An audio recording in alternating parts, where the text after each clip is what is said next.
السلام علیکم ورحمۃ اللہ وبرکاتہ۔ نحمدہ ونصلی علی رسولہ الکریم، اما بعد فاعوذ باللہ من الشیطان الرجیم، بسم اللہ الرحمن الرحیم۔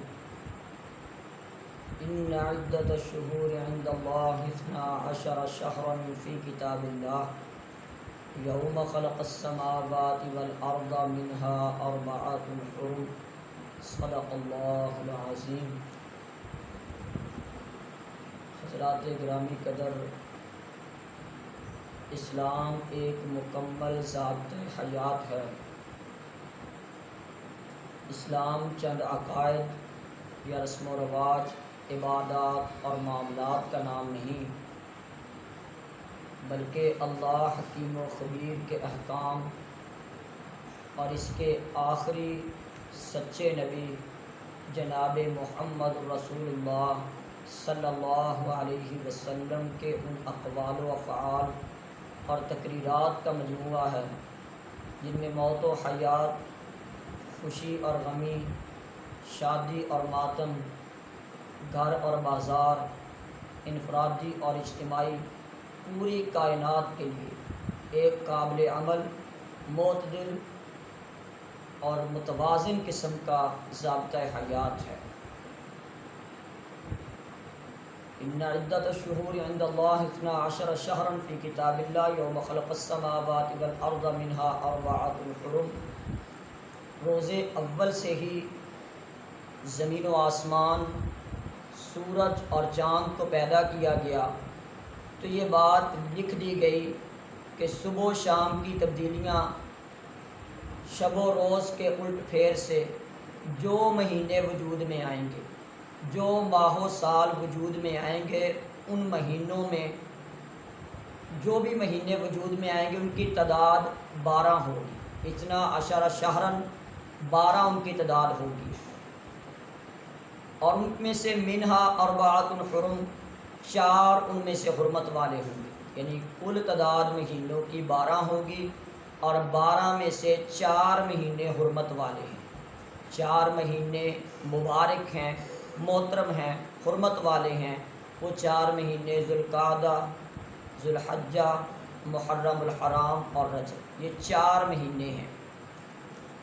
تو ان میں سے اسلامی سال کا پہلا مہینہ اور آخری مہینہ دونوں حرمت والے ہیں۔ آخری مہینہ یہ جو ابھی گزر رہا ہے، قربانی والا، حج والا مہینہ، ذوالحجہ کا مہینہ، تو پہلا مہینہ محرم الحرام کا مہینہ ہے۔ تو مسلمانوں کا ہجری سن کا، اسلامی سال کا جو آغاز ہوتا ہے وہ محرم کے مہینے سے ہوتا ہے۔ تو جبکہ مسلمانوں کی حالت یہ ہے کہ اسلامی جو پہلا مہینہ ہے اس کا جب آغاز کرتے ہیں تو ایک طرف سنگین قسم کی دہشت گردی کی وارداتیں ہوتی ہیں، اور دوسری طرف بے تحاشا رسوم و رواج، بدعات کو دہرایا جاتا ہے۔ روتے پیٹتے ہوئے سوگ کے ساتھ، ماتم کے ساتھ سال کا آغاز کیا جاتا ہے۔ نعوذ باللہ من ذالک کا صحابہ پر لعن طعن کے ساتھ سال کا آغاز کیا جاتا ہے۔ تو یہ انتہائی خطرناک پہلو ہے۔ تو نئے اسلامی سال کی جو ابتدا ہوتی ہے دہشت گردی اور بدعات سے ہوتی ہے، حالانکہ اللہ رب العزت نے محرم الحرام کے مہینے کو بڑی ہی فضیلت عطا کی ہے۔ یہ حرمت والے مہینے کے لیے نبی علیہ الصلوۃ والسلام کا فرمان ہے، افضل الصیام بعد رمضان شہر اللہ المحرم، کہ رمضان المبارک کے روزوں کے بعد سب سے افضل ترین روزے اللہ رب العزت کے ہاں شہر اللہ المحرم، محرم کے مہینے کے روزے ہیں۔ اس میں بڑی ہی اہمیت و فضیلت والا عاشورہ محرم کا روزہ بھی ہے۔ تو اتنی اہمیت اور فضیلت والے مہینے سے مسلمانوں کے اسلامی سال کا آغاز ہوتا ہے کہ روزے کے ساتھ آغاز کیا جائے، حرمت والے مہینے میں نیکیوں کے ساتھ آغاز کیا جائے، صبر و شکر اور تلاوت کے ساتھ آغاز کیا جائے۔ صحابہ کی عظیم داستانیں، قربانیاں اور شہادتیں، سیدنا ابراہیم علیہ السلام کی سیرت، سیدنا اسماعیل علیہ السلام کی سیرت، اور اس میں سیدنا عثمان غنی رضی اللہ عنہ کی شہادت، اور اسی طرح محرم میں، یکم محرم میں سیدنا عمر فاروق رضی اللہ عنہ کی شہادت، 10 محرم میں سیدنا حسین بن علی رضی اللہ عنہ کی شہادت۔ تو گویا کہ یہ شہادت بڑا ہی عظیم مقام و مرتبہ ہوتا ہے۔ تو اس لحاظ سے مسلمانوں کو اس پر جو آغاز بھی ہوا، ماہ محرم سن ہجری کا جو پہلا مہینہ ہے، اس کی بنیاد نبی علیہ الصلوۃ والسلام کے واقعہ ہجرت پر رکھی گئی، لیکن اسلامی سن کا یہ تقرر اور آغاز استعمال 17 ہجری میں سیدنا عمر فاروق رضی اللہ عنہ کی دارالحکومت سے ہوتا ہے کہ ان کے عہد حکومت میں اس کے اوپر مشاورت کر کے اس بات کے اوپر اتفاق ہوتا ہے کہ اسلامی سن جو ہے، اسلامی سال کا آغاز، اس کو ہجرت کے ساتھ جوڑا جائے، کیونکہ ہجرت، واقعہ ہجرت مظلومی اور بے کسی کی ایک یادگار ہے۔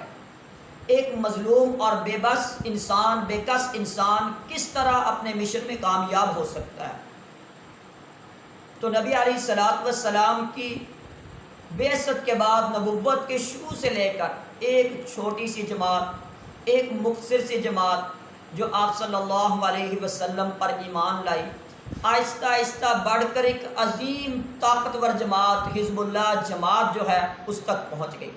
خدائی لشکر میں تبدیل ہو گئی، جس نے جزیرۃ العرب کی کایا کو پلٹ کر رکھ دیا، ایک عظیم عالمی انقلاب برپا کر دیا۔ تو اللہ تعالیٰ نے اس جماعت کا مقام و مرتبہ بہت ہی اعلیٰ رکھا ہے۔ یہ عظیم ترین جماعت صحابہ کی جماعت ہے، تو صحابہ کی جماعت کے اوپر انشاءاللہ آئندہ نشست میں صحابہ کی عظمت و فضیلت کے اوپر تذکرہ کیا جائے گا۔ آج کی نشست میں یہ بات ذکر کی گئی ہے کہ کسی کی موت و حیات کے ساتھ دین اسلام کا یہ تعلق نہیں کہ آپ صلی اللہ علیہ وسلم پر دین کے مکمل ہونے کے بعد، آپ کے اپنے حقیقی خالق سے ملنے کے بعد کسی کی وفات، کسی کی خوشی، کوئی غم دین کا حصہ نہیں بن جائے گا، اس کے اوپر دین کی بنیاد نہیں رکھی جائے گی، اور نہ ہی یہ ممکن ہوتا ہے کہ کم و بیش 1,24,000 انبیاء، اصحاب، صدیقین، شہداء، صالحین، اگر ان کا غم منایا جائے، ماتم منایا جائے، تو دن میں 1 سیکنڈ، سال کے اندر 1 سیکنڈ ایسا نہیں رہے گا جس میں ہمیں اسلام کے لیے وفات اور شہادتوں کا سلسلہ نہ ملتا ہو، قربانیوں کا سلسلہ نہ ملتا ہو۔ اگر ولادتوں کو منایا جائے تو آدم علیہ السلام سے لے کر امام الانبیاء تک تمام انبیاء اور ان کے اصحاب اور شہداء، صالحین، ان کی ولادتوں کے اوپر جشن یا خوشیوں کو منانا شروع کر دیا جائے تو ایک لمحہ بھی انسان پوری زندگی کے اندر ایسا نہیں ہے کہ وہ خوشیوں سے، جشنوں سے، ان رسومات سے پیچھے ہٹ سکے۔ تو اس لیے اللہ رب العزت نے جو دین اسلام آپ صلی اللہ علیہ وسلم پر مکمل کیا، الیوم اکملت لکم دینکم واتممت علیکم نعمتی ورضیت لکم الاسلام دینا، تو اسی دین کو اللہ رب العزت نے کامل کر دیا۔ اس میں خوشیوں کے طریقے بھی مقرر کر دیے، خوشیوں کے دن بھی مقرر کر دیے، سوگ کے طریقے بھی مقرر کر دیے، اجتماعی خوشیاں بھی بتا دی، قربانیاں بھی بتا دی، احساس اور اجتماعیت بھی بتا دیے، ارکان اسلام بھی بتا دیے، حقوق اللہ، حقوق العباد سمجھا دیے۔ تو اس لیے اسلام ایک مکمل ضابطۂ حیات ہے۔ آپ صلی اللہ علیہ وسلم کی زندگی کے بعد کوئی خوشی اور غم کے انداز میں اسلام کو اس کے مطابق ڈالتا ہے، تو یہ گویا کہ آپ صلی اللہ علیہ وسلم کے لیے ایسا اس کا عقیدہ ہے کہ آپ صلی اللہ علیہ وسلم نے دین پہنچانے میں خیانت کی ہے، مکمل دین ہم تک نہیں پہنچایا ہے، تو یہ بہت ہی خطرناک قسم کا عقیدہ ہے۔ دعا ہے کہ اللہ رب العزت ہمیں سمجھ کر مکمل خالص دین اسلام کے مطابق عمل کرنے کی توفیق عطا فرمائے۔